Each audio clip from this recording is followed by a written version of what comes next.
నువ్వు సిట్టు లట్టు పొట్టు ఎన్నన్నా వేసుకో, ఏమన్నా చేసుకో, మాకు న్యాయస్థానాల మీద గౌరవం ఉంది.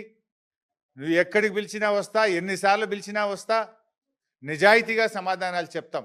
మేము భయపడం. చట్టం మీద మాకు గౌరవం ఉంది. నీ చిల్లర రాజకీయాల మీదనే మాకు అసహ్యం ఉంది. వెగటు పుడతా ఉంది ప్రజలకు. నీ భాష, నీ మాటలు వింటా ఉంటే రోత పుడతా ఉంది ఇలా రాష్ట్ర ప్రజలకు. రేవంత్ రెడ్డి గారు చూసుకో, అసలు ఇడిచిపెట్టం, నేను ఇంకా గట్టి కొట్లాడతాం. నీ 6 గ్యారెంటీల అమలు మీద, నీ కుంభకోణాల మీద మేము మా పోరాటాలు జరుపుతూనే ఉంటాం. మాది ఉద్యమ పార్టీ, రాష్ట్రం సాధించిన పార్టీ బీఆర్ఎస్ పార్టీ. మేము కేసీఆర్ సృష్టించిన సైనికులం, కార్యకర్తలం. మేము మాకు త్యాగాలు తెలుసు, మాకు పోరాటాలు తెలుసు. నీలాగా వెన్నుపోట్లు, కుట్రలు, కుతంత్రాలు, చీకటి రాజకీయాలు మాకు తెలియవు. మా కేసీఆర్ నేర్పింది పోరాటం, త్యాగం, ప్రజల పక్షాన నిలబడడం మా కేసీఆర్ గారు నేర్పిండ్రు. నువ్వు ఎన్ని సిట్ నోటీసులు పంపుతో పంపు, మేము భయపడేది లేదు. కానీ నువ్వు దర్యాప్తు పేరు మీద ఆడుతున్నటువంటి ఈ నాటకం తెలంగాణ ప్రజలు నిశ్చితంగా గమనిస్తూ ఉన్నారు. నాకు తెలిసి ఇవాళ మళ్ళీ లీక్ ఇస్తారు, ఇట్లయిందట అట్లయిందట, లోపల ఓ చిల్లర లీక్ ఇస్తారు. దమ్ముంటే వీడియో బయట పెట్టు. మొత్తం వీడియో రికార్డింగ్ అయింది కదా. I'm challenging Revanth Reddy. ఇవాళ జరిగిన, నన్ను అడిగిన ప్రశ్నలు, నేను చెప్పిన సమాధానాలు మొత్తం వీడియో బయట పెట్టు, రాష్ట్ర ప్రజలు చూస్తారు. చిల్లర లీకులు ఎందుకు ఇస్తావు? మళ్ళీ నాకు తెలిసి ఇప్పుడు సాయంత్రం లీక్ ఇస్తారు. లీకుల ప్రభుత్వం ఇది. లీకుల ప్రభుత్వం, స్కామ్ల ప్రభుత్వం.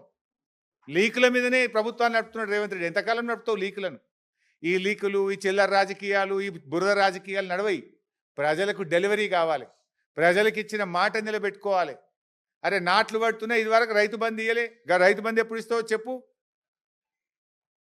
నాట్లకు కేసీఆర్ పైసలు ఇస్తే నువ్వు ఓట్లకు పైసలు ఇస్తున్నావు. ఓ పంటకు ఇస్తున్నావు, ఓ పంటకు ఎగబెడుతున్నావు. ఓ పంటకు బోనస్ ఎగ్గొట్టినావు, 2 పంటలకు రైతు బంధు ఎగ్గొట్టినావు, సగం మందికి రుణమాఫీ ఎగ్గొట్టినావు, పంటల బీమా ఉత్తదే చేసినావు. అంతా 2 లక్షల ఉద్యోగాలు ఉత్తదే అయిపోయింది. మహాలక్ష్మి 2500 పత్తా లేదు. 4000 పింఛను ఇవాళ ముసలోళ్ళు కళ్ళల్లో వత్తులు వేసుకొని అవ్వాతాతలు ఎదురు చూస్తున్నారు.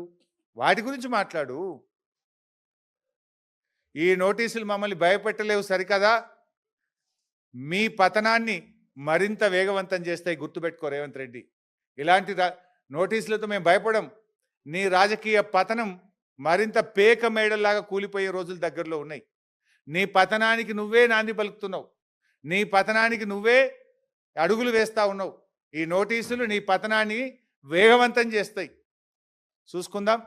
బట్ మేము ఫైనల్గా మళ్ళీ డిమాండ్ చేస్తున్నాం, నీకు నిజాయితీ ఉంటే, తప్పు చేయకపోతే సైట్ విజిట్ సర్టిఫికెట్ల పేరిట సింగరేణిలో జరిగిన కుంభకోణాల మీద సిట్టింగ్ జడ్జితో విచారణ జరపాలని మళ్ళీ డిమాండ్ చేస్తున్నాం.